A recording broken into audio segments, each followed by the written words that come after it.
Negative কথা আমি বসকে বলবো, হ্যাঁ, বস আগে আমাকে নেগেটিভলি নিবে। Right, right? সো আগে আসলে বসকে রিড করতে হয়। আমি শুরুতেও বলেছিলাম যে রাইট। বসকে রিড করতে হয়। এখন আপনি হয়তো একটা খারাপ কাজ করেছেন কিন্তু বস আপনাকে ভালো জানে। এক্ষেত্রে বসের কাছে আপনার সম্পর্কে যেটা আমি বলবো, এটা বলার আগে মানে অনেক ভেবেচিন্তে বলতে হয় প্রথমত। দ্বিতীয়ত যেটা খুব সাবধানে হ্যান্ডেল করতে হয় যে আগে আপনার সাথে আমার বোঝাপড়াটা ঠিক আছে কিনা বুঝতে হবে। হুম, কারণ আমি যখন আপনার নামে বসকে বলবো, সিওর থাকেন বস আপনাকে বলবে যে আমি বসকে কথাটা বলেছি। হুম, তখন আপনি কনসিকুয়েন্সটা নিতে পারবেন কিনা? রাইট।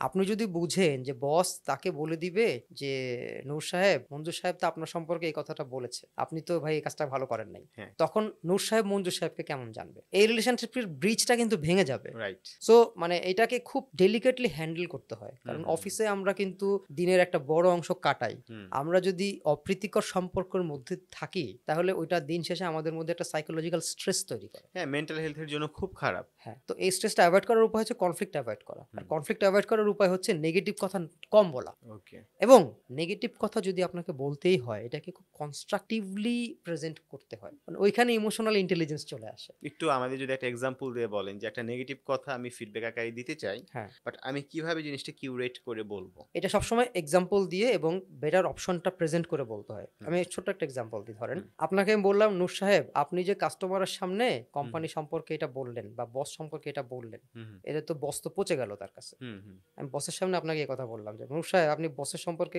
কাস্টমারের কাছে এই কথাটা বললেন, বস কিন্তু পচে গেল। ওইটা না বলে আমি কিন্তু এভাবে বলতে পারি, নূর সাহেব বস সম্পর্কে তো আজকে আপনার কাস্টমারের সাথে কিছু কথা হলো, আপনি কিন্তু বসের এই জিনিসটা বললে ভালো করতেন। হ্যাঁ, হ্যাঁ, হুম, এই যে বসের সামনে আপনি কিন্তু একটা মানে প্রসঙ্গটা নিয়ে আসছেন। হুম, হুম, রাইট? আমি তুলে ফেললাম যে, "নূর সাহেব রাইট, আপনি কিন্তু বসের সম্পর্কে কাস্টমারকে আজকে একটা কথা বলেছেন। আপনি কিন্তু এইটা বললে ভালো করতেন।" হুম, আপনিও অ্যালার্ট, বসও অ্যালার্ট যে something negative is coming. Hmm, right? Hmm, তখন একটা মেন্টাল প্রিপারেশন হয়ে যায়। তখন হুম, জার্কটা কিন্তু কম লাগে। হুম, তখন দেখবেন কি বস আবার জিজ্ঞেস করে, "হ্যাঁ, আচ্ছা নূর কি বলছিলে বলো তো?"